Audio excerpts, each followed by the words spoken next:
यार अवैस अभी बता रहे हो। कमाल हो गया यार। मैं भी अवैस कमाल ही कौन? किए जा रहा हूँ, रिकॉर्डिंग करता ही नहीं हूँ। अब फिर वो ये सारा क्वेश्चन तो हमने अच्छा चले, मैं फिर बहुत ही ब्रीफली जल्दी से ही एक्सप्लेन कर दूं ताकि रिकॉर्डिंग में तो हमारे पास आ जाए। हमने काफ़ी टाइम इसके पीछे ज़ाया कर दिया है। Original price of the contract जो था वो 1.2800 था, और price to close the contract जो था वो 1.2690 था। दोनों चीज़ें जो है वो सवाल में गिवन है। अब इस बंदे को जो है वो गेन हो गया, ये हमने ब्रेक में जाने से पहले भी जो है वो देख लिया था। और गेन ये था कि उसको ज्यादा यूरोज जो है वो मिलेंगे, जितने यूरोज जो है वो उसको पहले मिल रहे थे। पहले 5 लाख थे, अब 5,04,334 होंगे। और इनको कन्वर्ट करेंगे तो $5,500 में इसको $5,500 का बेसिकली इसको गेन हुआ है।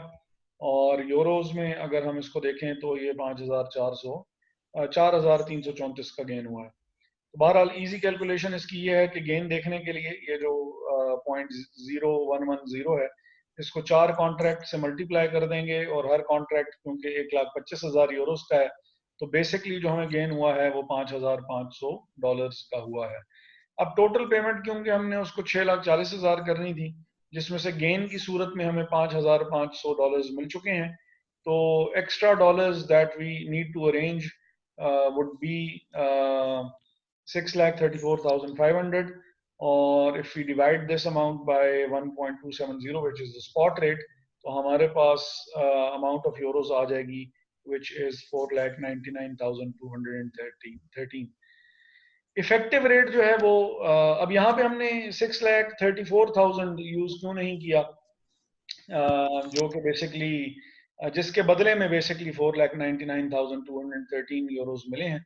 तो रीज़न उसकी ये है कि 6,40,000 वो टोटल पेमेंट है जो उसने करनी है, और उसके बदले में जो एक्चुअली उसको यूरोज पे करने पड़े हैं, वो यूरोज जो हैं वो 4,99,213 है।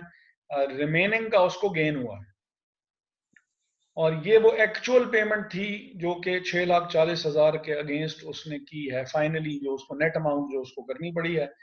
तो जो उसको रेट पड़ा है वो 1.28 का जो फॉरवर्ड रेट जो है वो उसको 1.28 का पड़ा है, जबकि जो कि इफेक्टिव रेट है जो कि फ्यूचर्स कॉन्ट्रैक्ट के बहुत ही करीब करीब है। तो उसको बहुत ज्यादा इतना नुकसान जो है इस सारी सिचुएशन पे नहीं हुआ होगा। उम्मीद है सबको ये क्लियर होगा जी। तो आगे चलें या रिपीट कर दूं?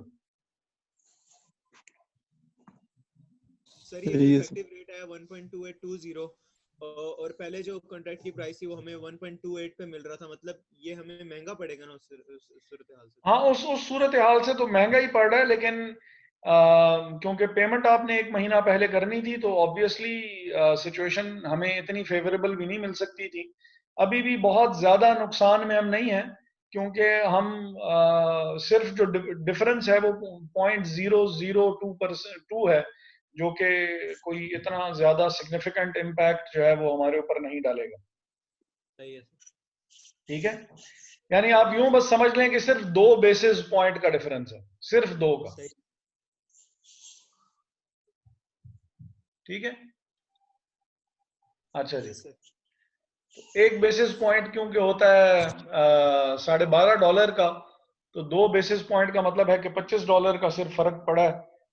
इसके अलावा कोई खास हमें कॉस्ट एक्स्ट्रा जो है वो बियर नहीं करनी पड़ेगी। तो $25 अगर देखा जाए तो बहुत बड़ी या सिग्निफिकेंट अमाउंट नहीं है, इजीली अरेंज हो सकती है। डन हो गया? Yes sir. अच्छा जी। तो 22-2 आप लोग करेंगे, और 22-3 जो है वो मैं करवाने लगा हूँ। It is March 1st. The current spot exchange rate for dollars against sterling is 1.8540. The exchange rate is volatile, and the June futures price, June futures price for the sterling to dollar futures is 1.8760. अब futures price भी दे दी और spot price भी दे दी, तो यहाँ से basis जो है ओ मारेगा। यहाँ से जो है वो बेसिस हमें बताई जा सकती है। बिजली आउट ऑफ नोवेयर चली गई, खैर अभी चल तो जाएगा ये आराम से, बहुत 45 मिनट 1 घंटा। अच्छा, assume that the settlement date for the June futures contract is 30th June.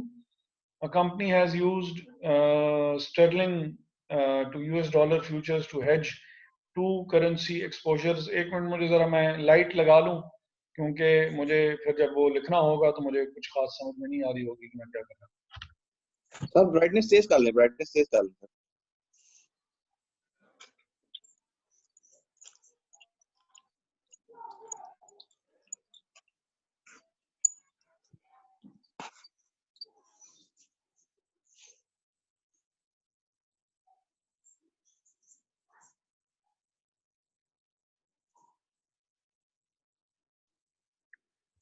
अच्छा जी, मैंने कहा वो मैं नेट भी लगा लूं उसके ऊपर, लैपटॉप के साथ लगा लूं कि ये ना हो ये नेट ही बंद हो गया तो बस फिर तो काम खराब है। अच्छा, assume that the settlement date for the June futures contract is 30th June. The company has used sterling, अच्छा March 1st है और 30th जून है, ये बात जो है वो जहन में रखनी है।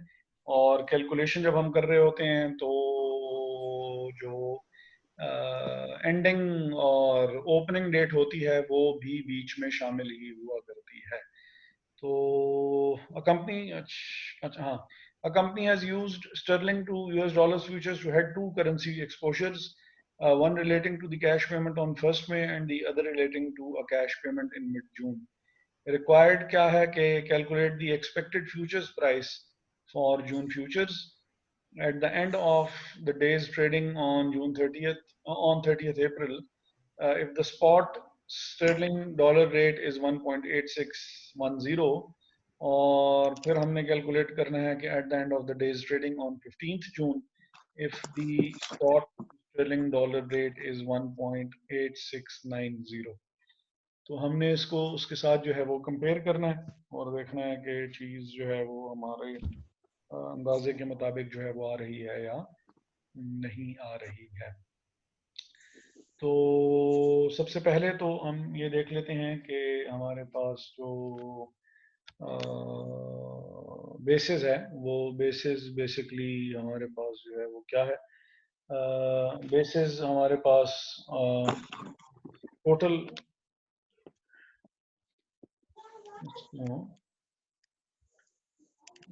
बेसिस देख ली, बेसिस जो है वो हमारे पास है स्पॉट रेट और फ्यूचर्स रेट का डिफरेंस। स्पॉट रेट है हमारे पास 1.8540 और फ्यूचर्स रेट है हमारे पास 1.860 कितना 8760 और दोनों का डिफरेंस जब हमने 0.022 कितना 0.022 और 0 और 220 पॉइंट्स।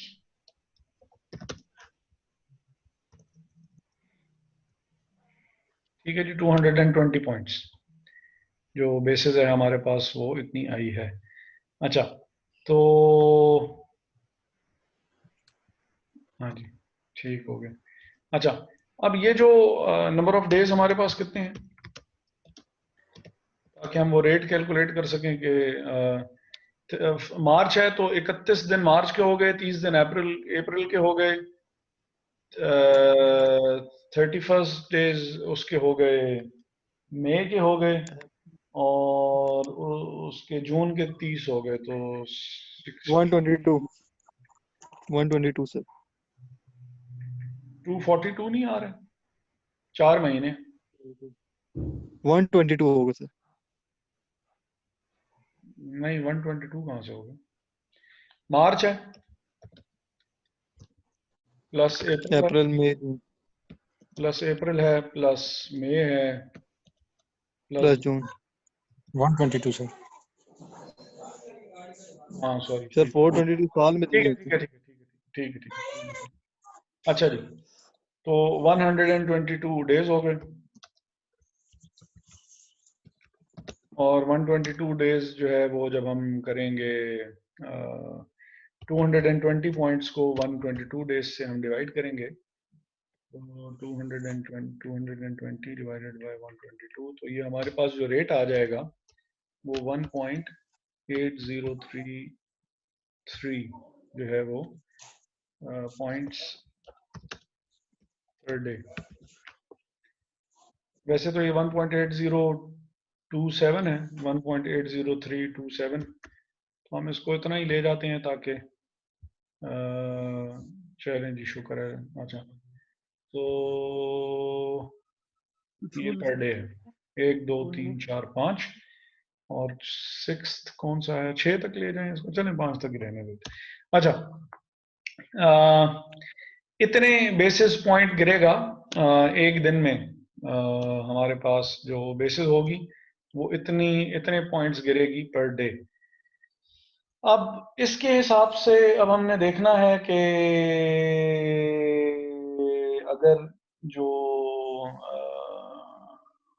वो गिरनी हो 30th अप्रैल तक, तो 30th अप्रैल को सिचुएशन जो होगी वो हमारे पास क्या होगी? पार्ट ए में है कि जी अगर 30th अप्रैल को 30th अप्रैल को अगर एग्जीक्यूशन हो जाए तो फिर क्या होगा? June futures at the end of the day's trading on 30th April if the spot rate, अच्छा जी, तो स्पॉट रेट उस दिन कितना है? 1.8610 है, और जो हमारे पास अच्छा एट 30th अप्रैल बेसिस हमारी कितनी होगी?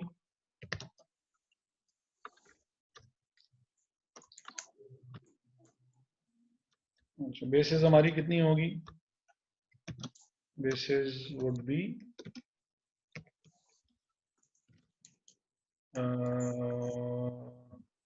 1.80327 multiplied by 61.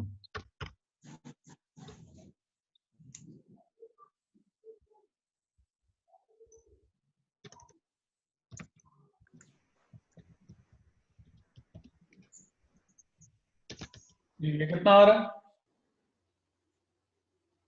हाफ ही कर लें, तो अगर वो 220 थी तो 110 पॉइंट गिर गई होगी। टोटल 220 है ना, और 4 महीने हैं, तो 4 में से 2 महीने गुजर गए, तो इसका मतलब है कि 220 में से हाफ तो बेसिस गिर चुकी होगी। ये समझ में आई बात? या मल्टीप्लाई कर लें तो फिर भी आ जाएगा यार। एक ही बात है, इतना ही आएगा। समझ आ गई। हाँ जी, पूरा 110 पॉइंट्स आ रहे हैं, ठीक है। अब ये तो वो हो गया कि अगर जो बेसिस जो है वो इतनी जो है वो गिरी होगी। अब हमने ये देखना है कि अगर बेसिस इतनी ड्रॉप हुई हो तो हमारा स्पॉट रेट और हमारा जो एक्सपेक्टेड फ्यूचर्स प्राइस है वो हमारी जो है वो क्योंकि उन्होंने हमें कहा है कि एक्सपेक्टेड फ्यूचर प्राइस कैलकुलेट करें, तो ए में एक्सपेक्टेड फ्यूचर्स प्राइस। अच्छा, ये हमारे पास है जो स्पॉट रेट क्या है जी? स्पॉट रेट एट 30th अप्रैल वो है हमारे पास 1.8610, और हम ऐड करेंगे इसमें जो हमारी बेसिस है, और बेसिस हमारी कितनी है? बेसिस है हमारे पास 0.0015 नहीं सॉरी 110 पॉइंट है, एक पॉइंट तो नहीं है ना, तो ये 110। ठीक है जी। तो ये हमारे पास जो एक्सपेक्टेड फ्यूचर्स प्राइस जो हमारे पास होगी दैट वुड बी ऐड करके, और ये कितना आ रहा है 1.86 1.8610 प्लस 0.0110, ये 1.872 हमारे पास जो है वो आ रही है। ये किसी को समझ में आई है कि क्या किया है? ये मैं बस खुद ही किए जा रहा हूँ सारा कुछ। शुजात बताएगा कि ये क्या किया है हमने। सर मुझे ये 61 वाला समझ नहीं आया, 61 कहाँ से आया? ये 61 डेज है भाई, 1 मार्च से अप्रैल तक।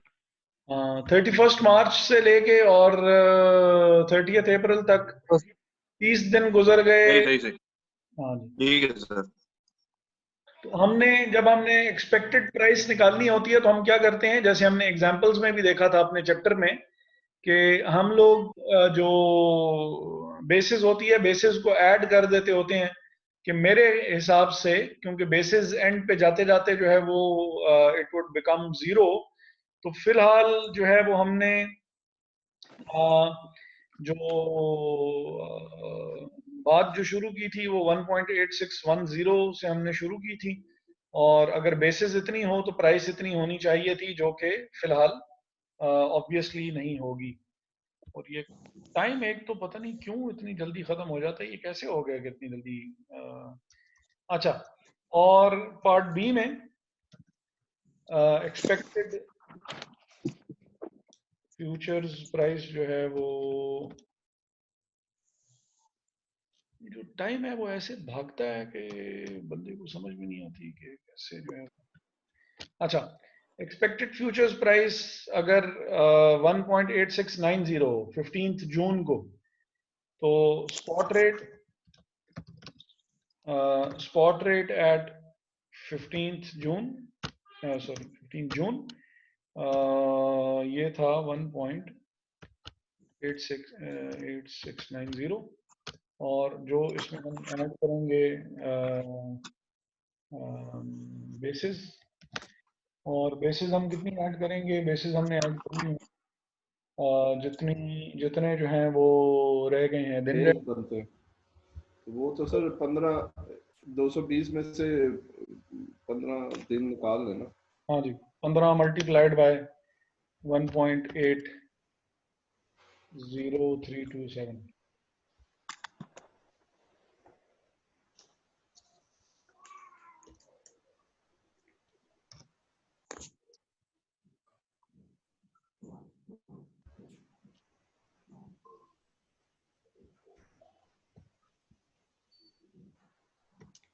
सर ये 15 से क्यों किया है जबकि हम जून की बात कर रहे हैं?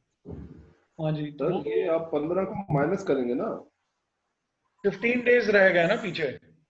जैसे पहले 61 डेज निकल गए थे तो 61 डेज ही रह गए थे जी। अच्छा ठीक है। 1 मार्च से अगर कैलकुलेट कर रहे हैं हम, तो 1 मार्च से लेके जून तक तो 107 दिन बनते हैं, 15 से 15 दिन तक।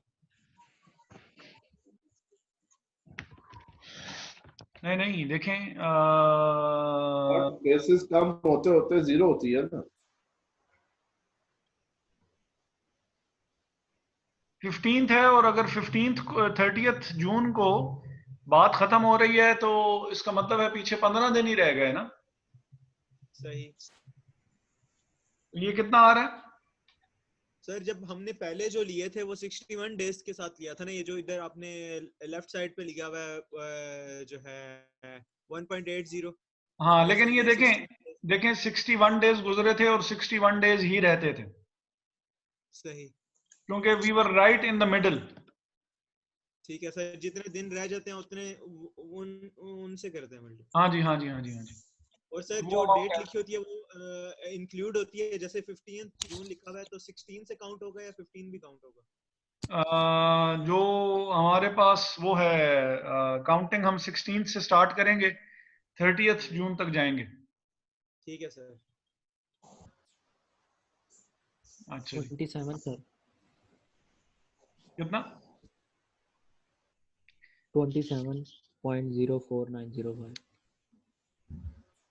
15 मल्टीप्लाइड बाय 1.807। ये कोई बात बैठी नहीं। कोई बात नहीं जेपी, पानी डालेंगे बैठ जाएगी। क्या चीज नहीं बैठी?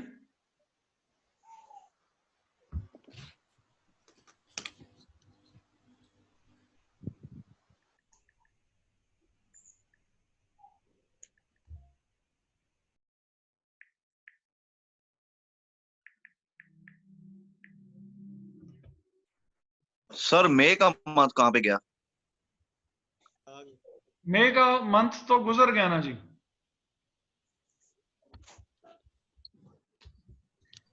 ये मई का मंथ तो गुजर चुका है ना। सर पार्ट ए में तो उसने वो अप्रैल तक बोला है ना, हाँ एट हाँ, the end of the April, ठीक है। और सर उसने पार्ट बी में बोला है कि 15th ऑफ जून। तो 15th ऑफ जून से मुराद ये नहीं है कि सर अप्रैल के बाद जितना कंटिन्यू होगा। नहीं नहीं, अब वो कह रहा है कि हम इस वक्त जो है, अगर आप पार्ट बी ये पढ़ें कि पहले रिक्वायरमेंट पढ़ते हैं कि calculate the expected futures price for June futures at the end of the days trading on 15th जून। अगर आप 15th जून पे खड़े हुए हैं और एग्जीक्यूशन डेट जो है वो 30th जून बनती है, तो जो 15 दिन रहते हैं, 15 दिन के बाद आप क्या एक्सपेक्ट कर रहे हैं कि प्राइस किधर पहुंची होगी, आपकी एक्सपेक्टेशंस क्या हैं, और एक्चुअल के साथ फिर हम उसको देखेंगे कि हमारी जो एक्सपेक्टेशंस हैं वो एक्चुअल के साथ मैच भी कर रही हैं कि नहीं कर रही। क्लियर है? जी सर। कि अगर हम खड़े हों 15th जून को, तो 30th जून पे प्राइस क्या होने वाली है, वो ये पूछ रहा है, एक्सपेक्टेड फ्यूचर्स प्राइस। जी सर।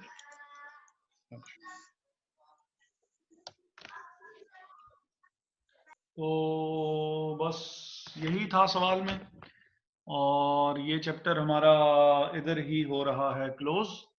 और बस अब हम कुछ ही देर में जो 2 सवाल मैंने करवा दिए, 2 सवाल आप करेंगे, 22-2 और 22-4, ये 2 क्वेश्चंस आपने करने हैं खुद से। ठीक है? ठीक हो। और अब क्योंकि यानी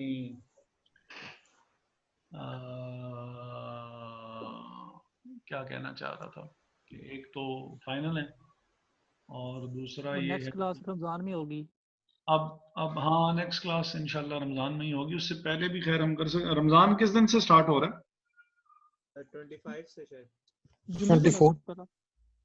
दिन क्या है? जुम्मा। अच्छा, जुम्मे से स्टार्ट हो रहा है, ठीक हो अच्छा गया। सर, ये चीज़ समझ नहीं आ रही सर। हाँ हाँ, सर ये जो ऊपर पार्ट ए में जो हमने निकाला है, spot rate is equal to 1.8610 plus basis is equal to 0.0110। हाँ हाँ, तो सर ये जो मैं मल्टीप्लाई करूँ 61 मल्टीप्लाई 1.8032 तो मेरे पास आ रहा है 109.9। इसको जब मैं डिवाइड करता हूँ 1000 से तो आ रहा है मेरे पास 0.1099। इसको जब मैं ऐड करता हूँ अपने स्पॉट रेट में तो 1.8610, तो मेरे पास आ रहा है 1.97, जबकि यहाँ आपने लिखा हुआ है 1.872। मेरे पास आ जानू रहा है आप कैलकुलेशन ही अपनी मर्जी की कर रहे हैं तो फिर यही आएगा ना। मैं मिस्टेक कहाँ पे कर रहा हूँ? जानू आप 10 बिल्कुल ही मेरी जान 109.999 है ना, तो 109.999 का मतलब 110 ही हो गया ना। 0.10999 ऐसे ही है। हाँ, जब आप इसमें वो 109.9 का मतलब 110 ही हो गया ना। ठीक है, ठीक। ठीक है, इसलिए हमने वो राउंड ऑफ करके इसको हमने 110 लिख दिया। इसलिए वो डिफरेंस आ रहा है, ठीक है सर। हाँ ठीक है, वो डिफरेंस आपका भी नहीं है, आपका भी पॉइंट में आंसर वही आ रहा है, आपने बस सिर्फ राउंड ऑफ नहीं किया, राउंड ऑफ किए बगैर ही आपने उसको 1000 से डिवाइड कर दिया। इसीलिए ठीक है हमने सर। बस सिर्फ राउंड ऑफ किया है, और कोई 109.99 का मतलब है कि 110। ठीक है सर। ठीक है, ठीक। और कुछ? कॉल ये वाली खत्म करके फौरन ही दूसरी कॉल ज्वाइन कर रहा हूं।